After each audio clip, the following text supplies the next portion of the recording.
ہر مولوی ہر مقرر کو یہ چاہیے کہ اگر قرآن میں سے یا حدیث میں سے کسی بات کا جائز ہونا یا ناجائز ہونا یا کسی بات کا انکار یا ثابت کر رہا ہے تو پورے قرآن کو دیکھے. ایک ہی آیت صرف مرزا جہلمی جاہل کی طرح ایک ہی آیت پڑھ کے اس سے جو ہے نا یہ احکام نکل رہے ہیں. ایک ہی آیت ہے وہاں پر انکار بھی ہو رہا ہے اور دوسری آیت میں وہی بات کا اس بات بھی ہو رہا ہے. لیکن فرق کیا ہے؟ پتا کیسے چلے گا؟ یہ اللہ تعالیٰ کی ولیوں کے ساتھ بیٹھ کر اپنے کامل استادوں کے ساتھ بیٹھ کر پھر پتا چلے گا. جیسے اللہ تعالیٰ نے سورہ فاتحہ میں قرآن کریم فرقان حمید میں فرمایا کہ ایاک نعبد و ایاک نستعین. کیا ہے؟ غیر اللہ سے آج لوگ کہتے ہیں غیر اللہ سے مدد مانگنا حرام ناجائز یہ تو وہ.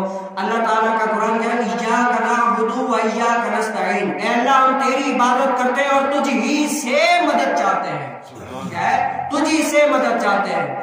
تو اب لوگ کیا دیکھیں اللہ تعالیٰ فرما رہا ہے کہ صرف مجھ سے ہی مدد چاہو اور کسی سے نہیں. تم غیر اللہ سے مدد چاہتے ہو یہ حرام حرام حرام قرآن کہتا ہے. اب ہمارے جو سادے سیدھے کہ ہاں بے شک یہ صحیح کیا.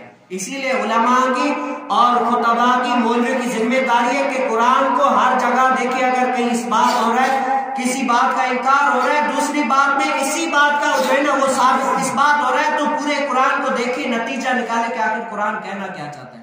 اب یہاں پر یہ کیا اللہ تعالیٰ کا قرآن کہتا ہے صرف مجھ سے مدد چاہو اس سے نہیں چاہو. یہ پتہ نہیں کہ یہ آیت کیا کہنا چاہ رہے کہ پہلے کے لوگ جو بتوں سے پوچھتے تھے بتوں کو اپنا معبود سمجھتے تھے ان سے مدد طلب کرتے تھے. اللہ تعالیٰ کے قرآن نے فرمایا کہ اے تم بتوں کو عبادت نہیں کرو عبادت کرو تو کس کو مجھ رب کو کرو مجھ سے مدد چاہو. ان بتوں سے کیا مدد چاہو گے؟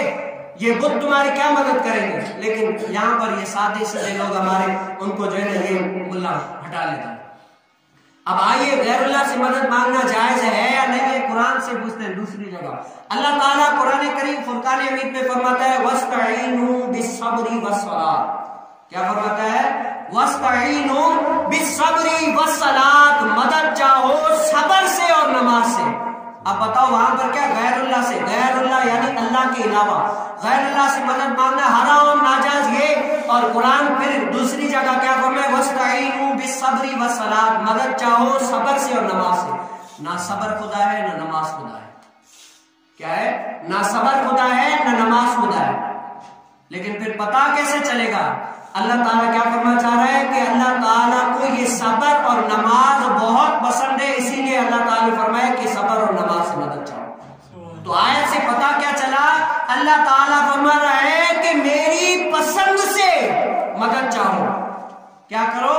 اللہ تعالیٰ فرما رہا ہے کہ جو مجھے پسند ہے نا اس چیز سے مدد طلب کرو.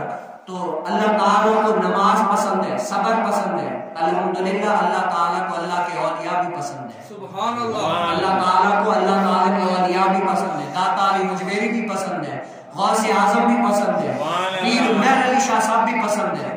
متچند بدر شاہ شانی ہے مت چمکتے لاڈ نورانی ہے کالی زلفت آنکھ مستانی ہے محمور اکین مدبریاں اس صورت منہ میں جان آنکھاں جان آنکھا کے جان میں جہان آنکھاں سچ آقت رب دی میں شان آنکھاں جس شان شانہ سب جڑیاں. لاؤ مختم خاتم برد یمن من بھامری جھلک دکھاؤ سجن او مٹھیاں مٹھیاں گالیاں گاؤ سجن.